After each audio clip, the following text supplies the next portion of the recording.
assassinato em plena luz do dia e em uma das avenidas mais movimentadas de Campos. O crime foi registrado por pessoas que estavam na rodoviária, que fica no centro da cidade. Este vídeo mostra dois homens em situação de rua brigando. Um deles golpeia o outro várias vezes. Morreu! Meu Deus, o homem morreu! A vítima chegou a caminhar para o meio da rua, mas depois voltou para a calçada onde ficou agonizando. Uma equipe do Corpo de Bombeiros foi acionada, mas a vítima já estava morta. O autor foi preso em flagrante pelos policiais do programa Segurança Presente. O objeto usado para o crime também foi apreendido: um pedaço de piso de cerâmica. Quem presenciou a cena ficou apavorado. A vítima era um homem de 47 anos que vivia em situação de rua. Segundo a polícia, tinha várias passagens pelo crime de furto e usava tornozeleira eletrônica. Já o autor era natural do estado do Espírito Santo e estava em Campos há apenas 4 meses. O jovem de 29 anos também já tinha sido preso várias vezes por furtos e roubos. Vítima e acusado já tinham uma desavença antes, eram moradores de rua, os dois tinham anotações criminais. Então, assim, quando a pessoa está determinada a cometer um crime desse, só se a gente colocar um policial 24 horas do lado dele o tempo inteiro, o que é impossível. A gente tenta, a todo custo, evitar que os delitos aconteçam.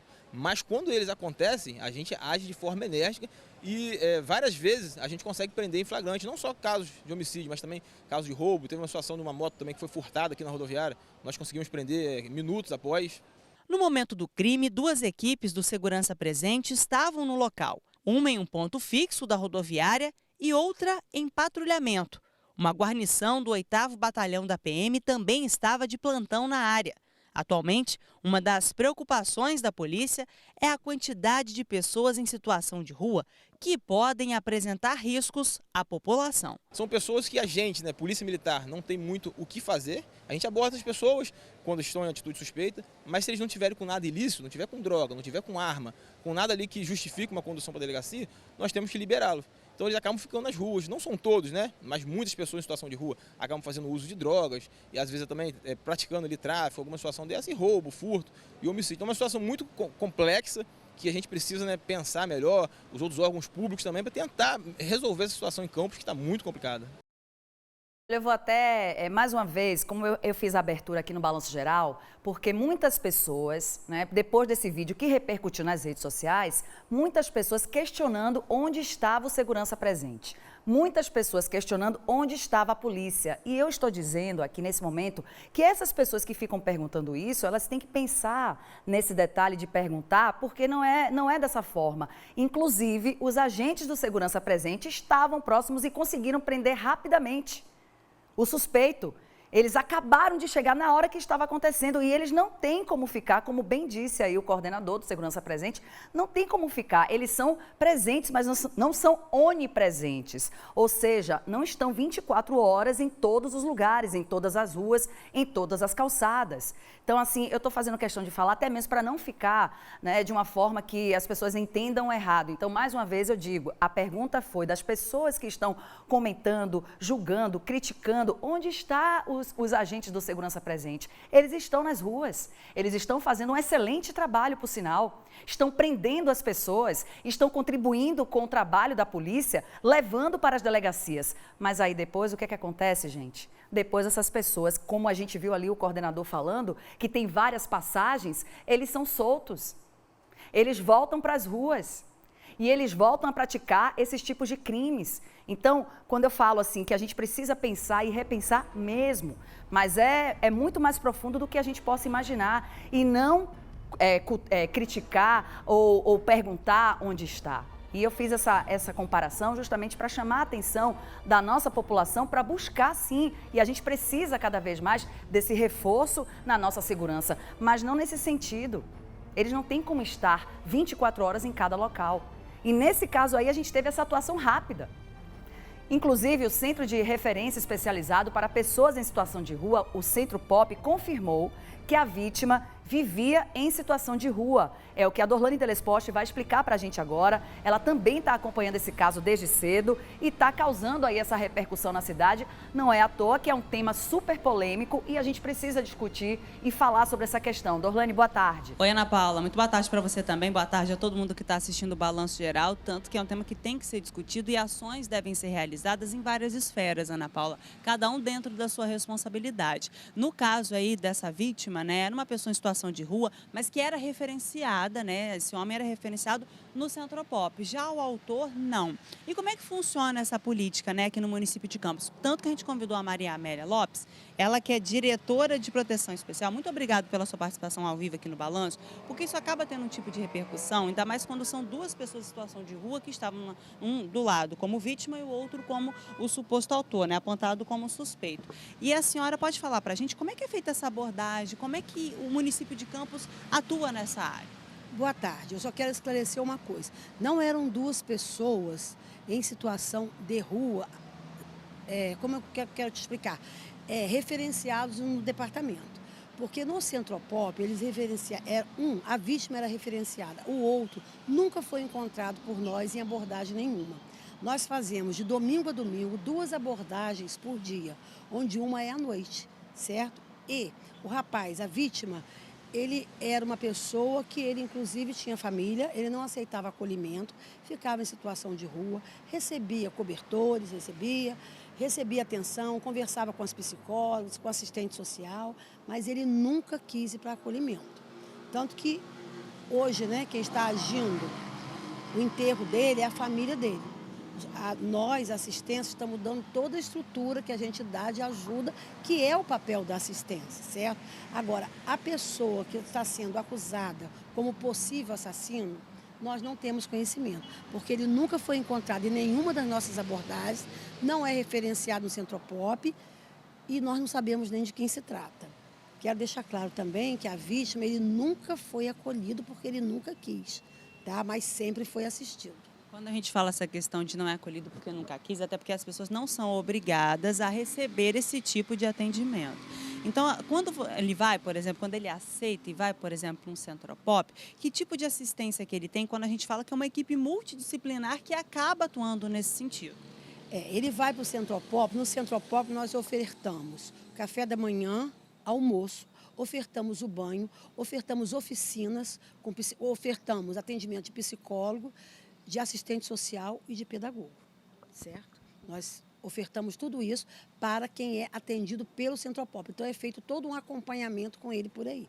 E outra coisa também que é importante a gente ressaltar, porque às vezes numa situação como essa as pessoas ficam um pouco apreensivas. A gente não está dizendo que é um caso generalizado, tá? É importante ressaltar isso para quem está em casa. Mas muitas pessoas que estão nessa situação de rua, infelizmente, acabam usando drogas, acabam até cometendo alguns delitos para poder mesmo suprir esse vício, né, que essa pessoa tem. Então, quando vocês fazem esse tipo de abordagem, o quanto que é importante essa pessoa também aceitar esse tipo de atendimento, que é, às vezes, um primeiro passo para poder sair dessa vida.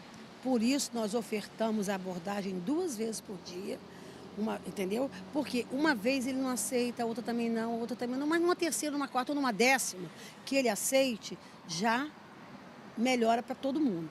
Então, o que acontece? Quando você fala assim, vocês ofertamos, eles não querem. Quando eles estão em situação de uso abusivo de entorpecentes, ele tem que ir para um CAPS, né, que é de álcool e de drogas. Ele tem um atendimento na saúde.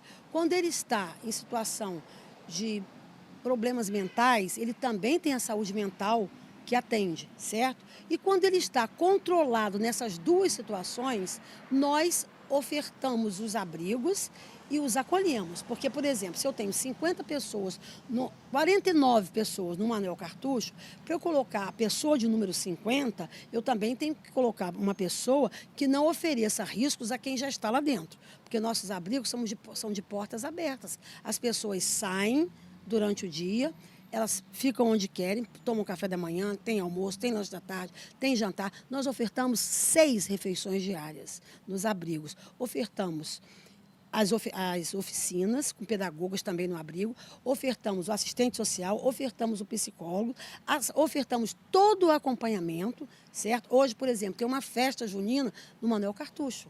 Somos nós que fazemos todo esse trabalho junto com o pessoal que atua lá. Uma última pergunta. Quando a gente fala de políticas públicas que devem ser desenvolvidas, a gente fala de uma atuação de vários órgãos em conjunto. Então, eu queria que a senhora ressaltasse a importância até de cada um dentro da sua particularidade, obviamente, mas o quanto que é importante já colocar em prática tudo aquilo que é discutido. Exatamente. Olha, nós somos uma rede. Por exemplo, esse caso foi um homicídio, certo? Então, se for um homicídio, é um caso de polícia. Sim, o segurança presente esteve lá no momento, prendeu a suposta pessoa. Agora, eu posso falar para você uma coisa que me deixou assim, muito triste, e eu estou até com a fisionomia muito triste por conta disso. Como que uma pessoa filmou até o final e não moveu uma para socorrer? Isso foi o que me deixou assim, apavorada. Porque, com toda sinceridade, conhecendo ou não, eu tiraria minha roupa do corpo, mas eu ia tentar socorrer, segurado. Não ia adiantar, não sei se ia ou não, mas eu ia tentar. Isso tem acontecido muito, assim, acidente, a gente percebe muito isso, essa questão de flagrar e filmar o quanto antes. Inclusive, em um dos vídeos, Ana Paula, que circulou até pela internet, uma das pessoas ainda fala assim, gente, ninguém vai chamar o socorro, mas a própria pessoa não para de filmar e vai chamar o socorro. Então, é uma situação também preocupante que deve ser, inclusive, uma forma de conscientização, Ana Paula, para quem está em casa, né? A gente tem que tentar ajudar o próximo da forma que a gente pode, ou ligando para a polícia, ou ligando para o corpo de bombeiros. Eu penso muito isso, como que uma pessoa vê a outra sangrar até a morte e não fez nada, achava que sempre o outro teria que fazer. Este é o maior problema, a gente tem que fazer, não é sempre achar que é o outro. E a nossa ação está onde? Com certeza. Ana Paula? Olha, Dorlane, vou te dizer, diretora Maria Amélia, essa sua colocação é simplesmente incrível. Sabe o que é que me fez lembrar? Aquele caso daquele rapaz que até trouxemos aqui uma psicóloga, uma psicanalista para falar, né? O rapaz que estava na rua, infelizmente ele sofria, né, de problemas psicológicos e muita gente filmando e ninguém faz nada. Mas aí realmente é um detalhe, porque as pessoas podem dizer, né, Dorlane, poxa, mas aí eu vou lá, vou me meter e vai acontecer alguma coisa comigo. É polêmico, mas realmente, cadê que aparece alguém para tentar apartar, tentar separar? Mas enfim... A segurança, os agentes chegaram lá a tempo. Eu quero fazer uma pergunta, Dorlane, para a diretora Maria Amélia, no sentido da questão policial. Por exemplo, o suspeito não é daqui, certo? Ele veio de lá do Espírito Santo e veio para cá. Já tinha passagens lá. Infelizmente, aconteceu essa briga e ele é suspeito de ter matado, né, esse que já tinha esse atendimento aqui em Campos. A minha pergunta é a seguinte, existe uma possibilidade desse trabalho que é tão importante, do trabalho social, ter uma parceria com a Polícia Civil, por exemplo, que é uma polícia de investigação, no sentido de quem são essas pessoas que estão aqui na cidade de Campos? Quem são essas pessoas que estão sendo atendidas por esse trabalho maravilhoso de referência social? Elas são de onde? Elas já tiveram passagem pela polícia? Porque isso também pode ajudar no trabalho da polícia. Não sei em termos burocráticos, mas é algo que poderia, Dorlane, ser pensado. O que a diretora Maria Amélia poderia falar sobre isso? Maria Amélia, eu não sei se a senhora conseguiu ouvir, porque às vezes o retorno aqui é muito baixo, mas eu vou repassar para a senhora o que a Ana Paula disse. Nesse caso específico, o suspeito é de uma cidade do Espírito Santo, ele nunca foi abordado por vocês, é bom, importante ressaltar isso. Mas podem ter situações de que as pessoas que são abordadas são de outros estados e podem ter algum tipo de passagem pela polícia. Como é que isso é feito, assim? É feito um comunicado da polícia que essa pessoa buscou atendimento? Como é que isso funciona, assim? Até porque pode acontecer, a gente não está dizendo que são todos os casos, mas de pessoas que vêm fugidas de outros estados e acabam ficando em situação de rua aqui. Como é que isso é feito? Como é que isso é abordado por vocês? Deixa eu falar para você, olha só, a gente aqui tira documentos, oferta para tirar documentos, a gente oferta uma série de coisas até a gente chegar a um ponto desse aí. O que acontece? Você falou Espírito Santo. O Espírito Santo coloca muita gente aqui dentro. Coloca na nossa ponte. Eles vêm e dizem pra gente, que eles dizem lá, que é para vir para Campos, porque Campos trata muito bem o morador de rua. Campos trata muito bem qualquer pessoa que passa. Campos trata muito bem os seres humanos. E é uma questão de humanidade. Ninguém é um morador de rua porque quer. Alguma coisa ele tem. Agora, se ele tem alguma coisa escondida, quando bate o CPF dele, vai aparecer.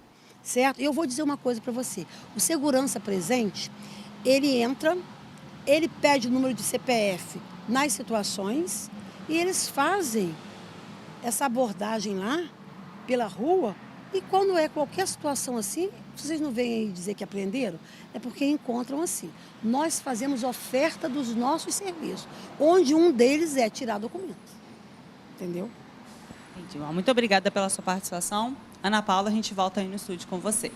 Dorlane, muito obrigada. É um assunto, né, gente, muito complexo. Né, que daria aqui o programa inteiro para falar sobre essa questão, né, que é um problema social, que envolve também as nossas autoridades de segurança, que precisa repensar também nessa questão da justiça, porque a polícia fez aí o papel dela e daqui a pouco o que é que vai acontecer com esse suspeito que já tem passagem lá no Espírito Santo. Enfim, é um assunto que rende bastante, mas fica aí, quem sabe, uma sugestão para se pensar lá na frente, nessa parceria, dessa identificação dessas pessoas que já têm passagem pela polícia.